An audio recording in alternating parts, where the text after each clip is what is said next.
रूसी तेल से भारत में ब्राह्मण मुनाफा कमा रहे हैं। ये बात पता है आपको किसने कही है? ट्रंप के एडवाइजर पीटर नवारो ने कहा कि ब्राह्मण भारतीय लोगों की कीमत पर मुनाफा कमा रहे हैं। भाई इस बात का कोई लॉजिक है? नहीं। और इसने ये भी कहा कि इसे रोकने की जरूरत है। ये यही नहीं रुके, इन्होंने फॉक्स न्यूज को दिए इंटरव्यू में ये तक कह दिया कि पीएम मोदी एक महान नेता है। ये समझ नहीं आ रहा कि भारतीय नेता रूसी राष्ट्रपति व्लादिमीर पुतिन और चीनी राष्ट्रपति शी जिनपिंग को कैसे सपोर्ट कर रहे हैं, जबकि भारत दुनिया का सबसे बड़ा लोकतंत्र है। इन्होंने ये भी बोला कि मैं बस इतना कहना चाहूंगा कि भारतीय लोग कृपया समझे और यहाँ क्या हो रहा है इस बात को भी समझे। ब्राह्मण भारतीय लोगों की कीमत पर मुनाफा कमा रहे हैं, हमें इसे रोकना होगा। लेकिन मेरा ये कहना है कि ये भाई साहब हैं कौन जो इसे रोकेंगे? अमेरिका में बैठकर हमारे देश में क्यों इन्हें कुछ रोकना है? एक्चुअल में हुआ कुछ ऐसा कि पुतिन के बाद पीएम मोदी शी जिनपिंग से मिल लिए, दोनों के बीच कई डील साइन हो गई। अब अमेरिका सोचकर बैठा था कि भाई हम भारत को सभी से दूर कर देंगे और घुटनों पर ला देंगे, लेकिन उसने कभी ये नहीं सोचा था कि चीन और भारत हाथ मिला सकते हैं।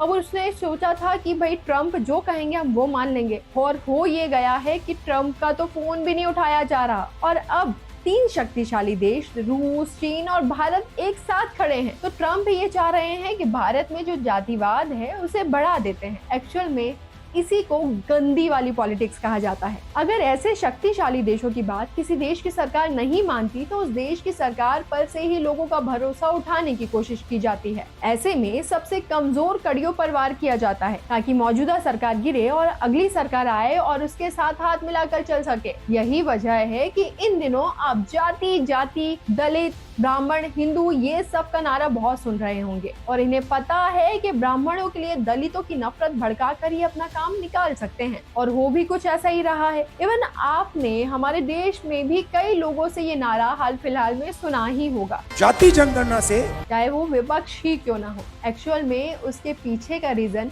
यही है।